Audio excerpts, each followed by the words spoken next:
Assalamualaikum warahmatullahi wabarakatuh. Perkenalkan, nama saya Paramita Pratika Borulingga, NPM 2008260 189. Baiklah, di sini saya membawakan tugas pada blok sel molekuler dan biologi, and hematologi. Di sini saya akan menjelaskan eh, terkait mind map saya dengan topik siklus Krebs. Baiklah, kita mulai saja. Jadi di sini saya akan menjelaskan mengenai mind map saya, yaitu tentang siklus Krebs. Jadi pertama kita akan membahas definisi terlebih dahulu.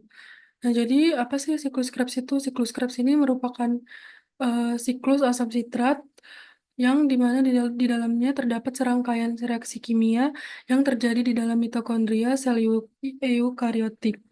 Siklus ini merupakan bagian penting dari respirasi aerob yang dapat prosesnya itu menghasilkan energi dalam bentuk ATP atau adenosin trifosfat dari makanan.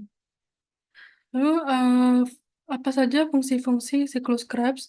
Jadi siklus Krebs ini memiliki fungsi yang jadi siklus Krebs ini sendiri ini menghasilkan 2 molekul ATP secara langsung dan 2 molekul eh, NADH dan 1 molekul FADH2 yang kemudian dapat digunakan dalam rantai transfer elektron untuk menghasilkan ATP tambahan. Siklus Krebs ini juga menghasilkan prekursor untuk sintesis asam amino dan juga karbohidrat. Lalu siklus Krebs ini menghubungkan berbagai jalur metabolisme seperti glikolisis dan juga beta oksidasi asam lemak. Lalu selanjutnya kita akan membahas tahapan-tahapan dari siklus Krebs.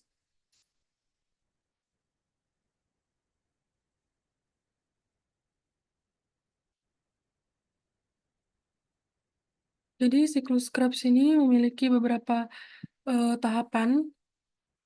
Yang pertama, jadi siklus Krebs ini terdiri dari 8 tahapan dan masing-masing itu dikatalisasi oleh enzim yang berbeda.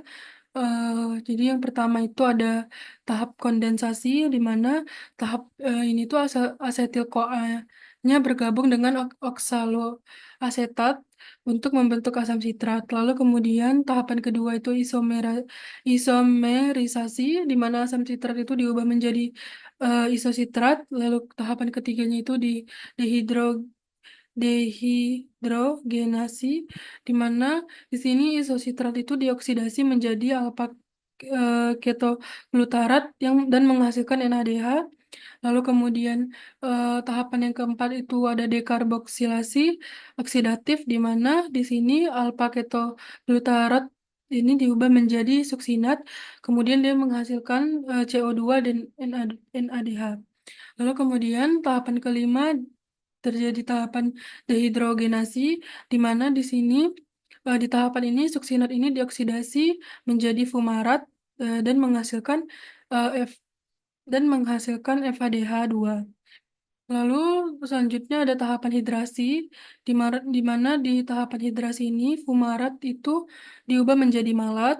Lalu kemudian tahapan yang ketujuh itu ada dehidrogenasi, di mana di tahapan ini malat dioksidasi menjadi oksaloasetat dan menghasilkan NADH. Lalu kemudian yang terakhir itu terjadi tahapan regenerasi, di mana di sini oksaloasetat itu bergabung dengan asetil-CoA, kemudian memulai siklus kembali.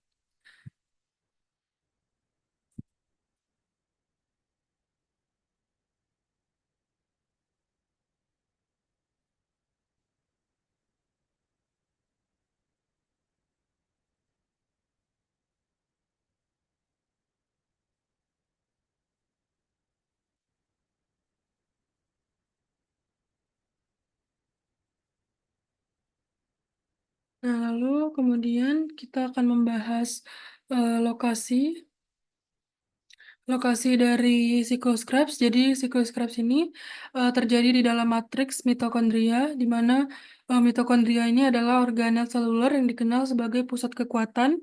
Eh, jadi dia bertanggung jawab untuk menghasilkan sebagian besar sel. Lalu kemudian terakhir kita akan membahas tahapan elektron. Jadi elektron ini terbagi atas beberapa tahapan juga. Di mana yang pertama, elektron yang berenergi tinggi, itu berasal dari molekul NADH dan FADH2 yang dihasilkan di dalam glikolisis dan siklus Krebs. Lalu,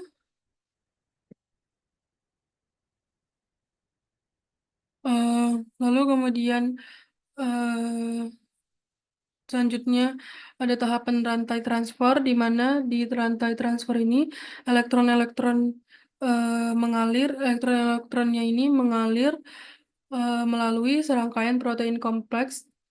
Lalu dia melepaskan energi secara bertahap. Lalu kemudian tahapan pemompa proton, di mana di sini energi yang dilepaskan itu digunakan untuk memompa ion hidrogen atau proton, dari matriks mitokondria ke ruang antar membran dan menciptakan gradien, yang juga gradien proton. Lalu kemudian, terjadi sintesis ATP, di mana gradien proton ini, mendorong ATP sintase untuk menghasilkan ATP melalui kemiosmosis. Lalu selanjutnya yang terakhir, penerima akhir, di mana pada tahapan ini, pada akhir rantai elektron ini bergabung dengan oksigen atau O2 dan ion hidrogen untuk membentuk air atau H2O.